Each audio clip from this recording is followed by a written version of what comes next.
Salam warahmatullahi wabarakatuh. Selamat pagi-pagi ini langsung kita bikinkan VT tentang pertanyaan kawan kita yang dimana bermasalah dengan bulu primer pada merpatinya. Yang pasti ini jantan ya. Bulu primer yang ngunci pada merpati jantan bikin kita bermasalah. Bermasalah dalam hal apa? Ngelatihnya, nunggu rampasannya, segala macamnya. Itu bagaimana cara mengatasinya. Di sini saya kasih tahu beberapa, entah 4 atau 3 cara, nanti saya kasih tahu. Tapi kalau mau diterapkan itu bakalan cepat prosesnya, bakalan bulu primer yang ngunci itu pasti cepat lepas. Gimana caranya? Simak video ini, semoga bermanfaat VT kita pagi ini.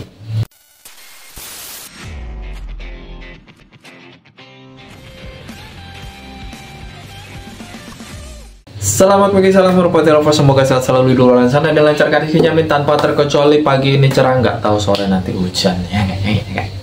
Terima kasih banyak untuk yang udah mampir, subscribe, like, komen, saling komentar, saling sharing di kolom komentar. Terima kasih banyak. Untuk yang tanya produk segala macam, di layar sebelah kiri saya sematkan produknya. Kemarin itu ada yang nanya suplemen, oh enggak, Power and Speed kok dia dapat yang bubuk, dia beli di online shop yang berbeda, dia bilang.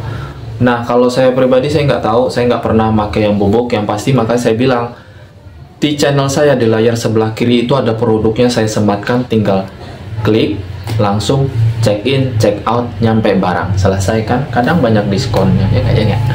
Kita langsung ke pokok pembahasan awal aja tanpa basa-basi bang. Bulu primer yang ngunci itu gimana caranya biar cepet lepas? Biar cepet lepas. Ingat ya, biar cepet lepasnya. Nah, versi saya nggak tahu versi di luaran sana bagaimana, nggak tahu. Di sini saya share.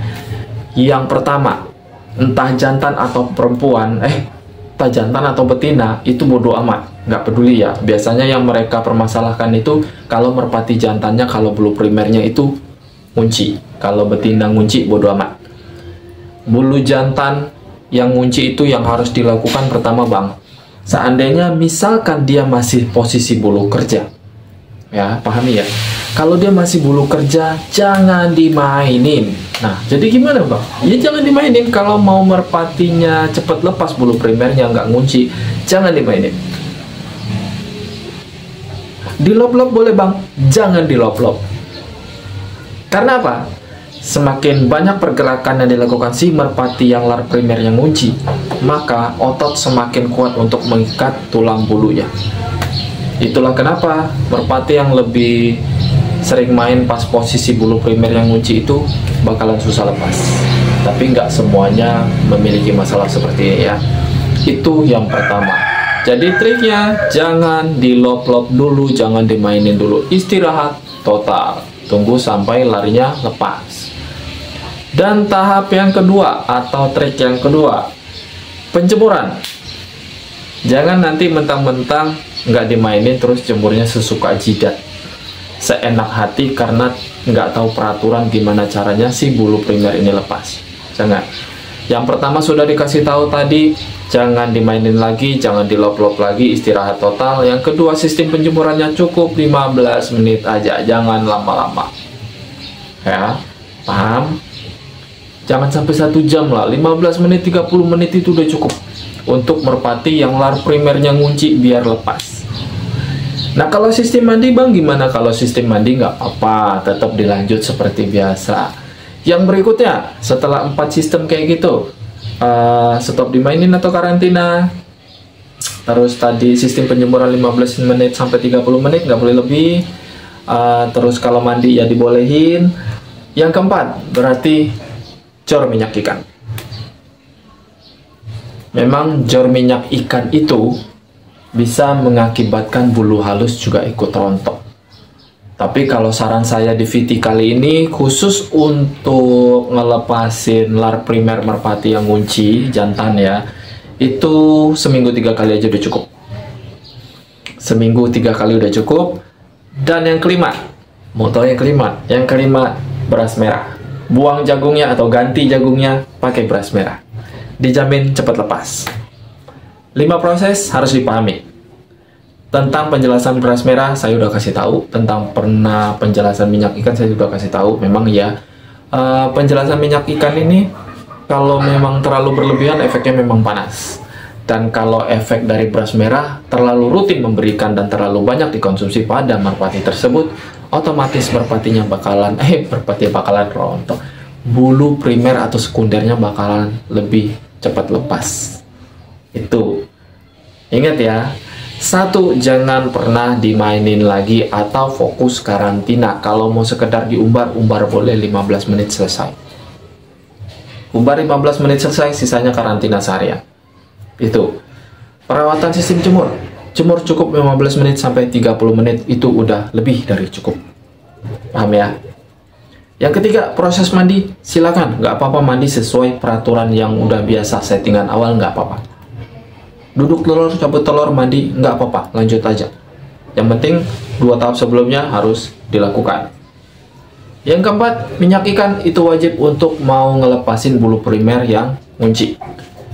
Jantan, betina, bahan piik ataupun plier tetap. Kalau untuk plier mungkin seminggu 2 kali, seminggu 3 kali nggak apa-apa lah ya. Kalau untuk bahan plier, kalau memang dia ngunci nggak apa-apa, seminggu 3 kali atau seminggu 4 kali pemberian minyak ikan, nggak ada masalah. Dan yang kelima tadi, beras merah itu wajib. Itu keharusan untuk merpati yang larnya ngunci. Jadi kalau untuk merpati larnya ngunci itu, lar primer ngunci, jangan pernah dikasih jagung, jangan pernah dikasih kacang hijau. Karena apa? Kacang hijau proteinnya tinggi, lari ke otot. Jagung juga ada protein, lari ke otot. Itu yang bikin mengakibatkan si bulu primer itu semakin kuat. Apalagi kalau memang posisi dimainin kasih makan kacang hijau, bang, susah bang lepasnya bang, lama lepasnya malah.